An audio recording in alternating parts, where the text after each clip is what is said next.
السلام علیکم۔ آج اب انشائی یا موضوعی طرز آزمائش ہوتی ہے، اس کے بارے میں ہم پڑھنے جا رہے ہیں کہ امتحان کی قسم ہوتی ہے جسے انشائی یا سبجیکٹیو یا موضوعی طرز آزمائش کہتے ہیں۔ یہ امتحان کی سب سے پرانی قسم ہے اور سب سے پہلے یہی طریقہ استعمال کیا جاتا ہے جائزہ لینے کے لیے، طلباء کی جانچ پڑتال کرنے کے لیے۔ ان میں ان کی اہلیت، ان کی قابلیت اور تعلیمی حصول کو جانچنے کا ایک اہم اور مؤثر ذریعہ تصور کیا جاتا ہے۔ اس امتحان کے لوگ کسی خاص موضوع یا عنوان پر مفصل اور مدلل بحث کرنے یا جواب لکھنے کے لیے کہا جاتا ہے، اور طلباء ایک مقررہ وقت میں اپنے مقررہ تعداد میں سوالات کے جواب لکھتے ہیں اور موضوع کے متعلق اپنے خیالات کا اظہار کرتے ہیں۔ امتحان کا وقت ختم ہونے پر طلباء سے جوابی کاپی لے لی جاتی ہے، جس موضوع کا امتحان ہو اس کے ماہرین کاپیوں کو جانچتے ہیں اور نمبر لگا دیتے ہیں، اور نمبر سے طلباء کی صحت اور ان کے حصول کے متعلق اندازہ لگایا جاتا ہے، اور اس کی بنیاد پر ان کو مختلف گریڈ اور ڈویژنز وغیرہ دی جاتی ہیں، ان کے پاس فیل کا نتیجہ دیا جاتا ہے۔ موضوعی طرز کی آزمائش لکھتے ہوئے طلباء اپنے خیالات، نظریات اور معلومات کی تنظیم کی مشق کرتے ہیں، ان کے تحریری اظہار کا ایک طریقہ سیکھتے ہیں، ان کے ذخیرہ الفاظ میں اضافہ ہوتا ہے اور ان الفاظ کو استعمال کرنے کا ڈھنگ بھی بچوں کو آتا ہے، اور ابتدائی درجوں میں ان کی ضرورت ہوتی ہے کیونکہ ان طالب علموں کو لکھنے کی مشق کی ضرورت ہوتی ہے، اور اعلیٰ جماعتوں میں تو خاص طور پر استعمال کیا جاتا ہے کیونکہ اسی بنیاد پر ان کے ذہنی اعمال کے استعمال کی صلاحیت آتی ہے، اور اپنے ذہن پر قابو رکھتے ہیں، اپنی صلاحیت و تخلیقی صلاحیت ان میں پیدا ہوتی ہے۔ پاکستان میں عموماً اس نظام تعلیم پر شدید تنقید کی جاتی ہے، لیکن پھر بھی یہ استعمال ہو رہا ہے، اور اس میں یہ بحث کی جاتی ہے کہ مخصوص نصاب میں سے 5 سوالات دے دیے جاتے ہیں، اس کے جوابات لکھنے ہوتے ہیں، اور یہ اس کی صحیح طرح جانچ نہیں کر سکتا، اور اس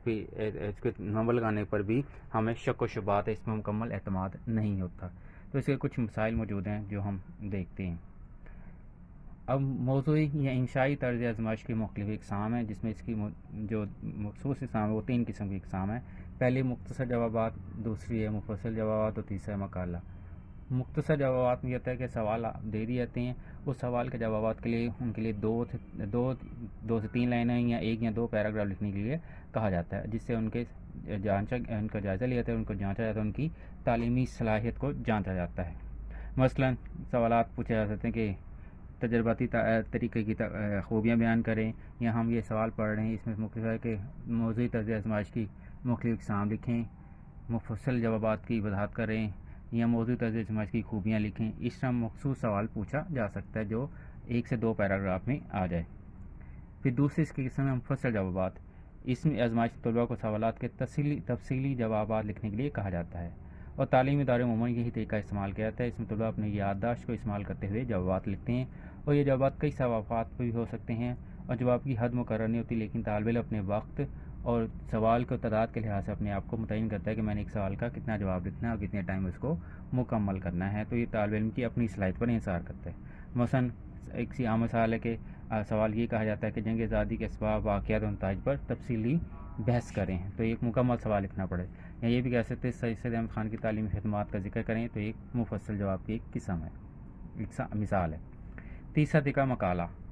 مقالہ یہ موضوع طرز امتحان کی قسم ہے، اور یہ عام طور پر اعلیٰ کلاس میں مثلاً پوسٹ گریجویٹ یا ڈاکٹر یا ایم فل وغیرہ کی سطح پر استعمال کیا جاتا ہے، جس میں طالب علم اپنا مقالہ ایک تحقیقی سرگرمی کی صورت میں لکھتا ہے، کہ وہ تحقیق کرتا ہے، ریسرچ کرتا ہے، پھر اس کو ایک کتابی شکل میں پیش کرتا ہے۔ اس میں یہ ہوتا ہے کہ 2 سے زیادہ اس کے نگران ہوتے ہیں جو اس کی مدد کرتے ہیں، اس طالب علم کی اس کی رہنمائی فراہم کرتے ہیں اس کو مقالہ تیار کرنے میں، اور پھر اس کی جانچ پڑتال کی جاتی ہے، اس کے سوالات جوابات کیے جاتے ہیں، اور پھر اس کے پاس سے فیل کا نتیجہ جاتا ہے۔ تو یہ زیادہ تر ایم فل یا پی ایچ ڈی یا ماسٹر لیول، پوسٹ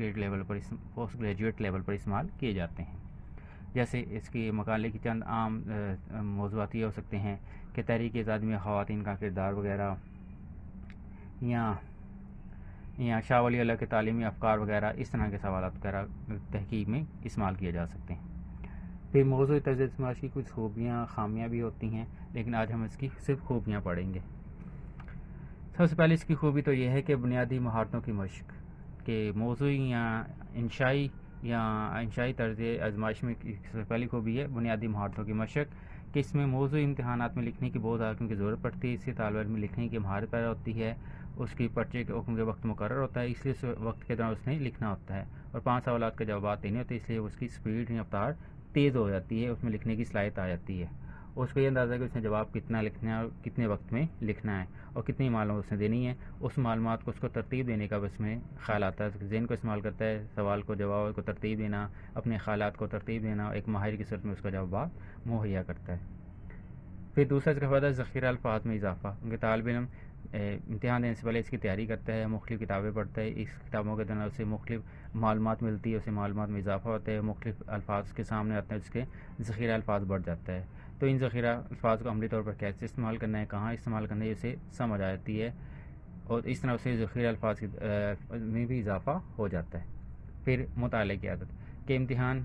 کوئی بھی قسم کا اس کی تیاری کے لیے مطالعے کی ضرورت پڑتی ہے. اور کچھ طلباء تو ایسے بھی ہوتے ہیں جو امتحانات سے پہلے تیاری کرتے ہیں, کچھ سارا سال پڑھتے رہتے ہیں, کچھ وقت قریب آنے پر پڑھتے ہیں, اور کچھ ایسے طلباء ہوتے ہیں جو اپنے جوابات کی وضاحت کے لیے ایک سے زیادہ کتابوں سے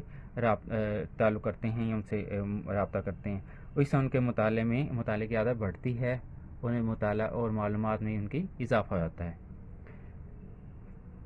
پھر اس کی خوبی یہ ہے کہ غور و فکر کی عادت میں ترقی ہو جاتی ہے. کہ بچہ جب امتحان کی تیاری کرتا ہے تو مختلف مضامین کے متعلق وہ معلومات لیتا ہے, مختلف چیزوں کا علم اس سے حاصل ہوتا ہے, انہیں عملی طور پر کیسے استعمال کرنا ہے. اس طرح اس کے امتحان کی تیاری بھی ہوتی ہے اور ساتھ ساتھ اسے حقائق کا علم بھی لیتا ہے, اور ان کو غور و فکر کے ذریعے اس کا تعلق اور نئے نئے رشتے تلاش کرنے میں اس کی مدد ملتی ہے, جس سے نئی مسائل کو, آنے والے مسائل کو اپنے کیسے حل کرنا ہے اس کی تربیت ہوتی ہے, اس کی غور و فکر کی صلاحیت بڑھ جاتی ہے. اس عملی زندگی میں بھی اسے غور و فکر کے ذریعے اپنے مسائل کرنے میں مدد ملتی ہے, عادت بن جاتی ہے.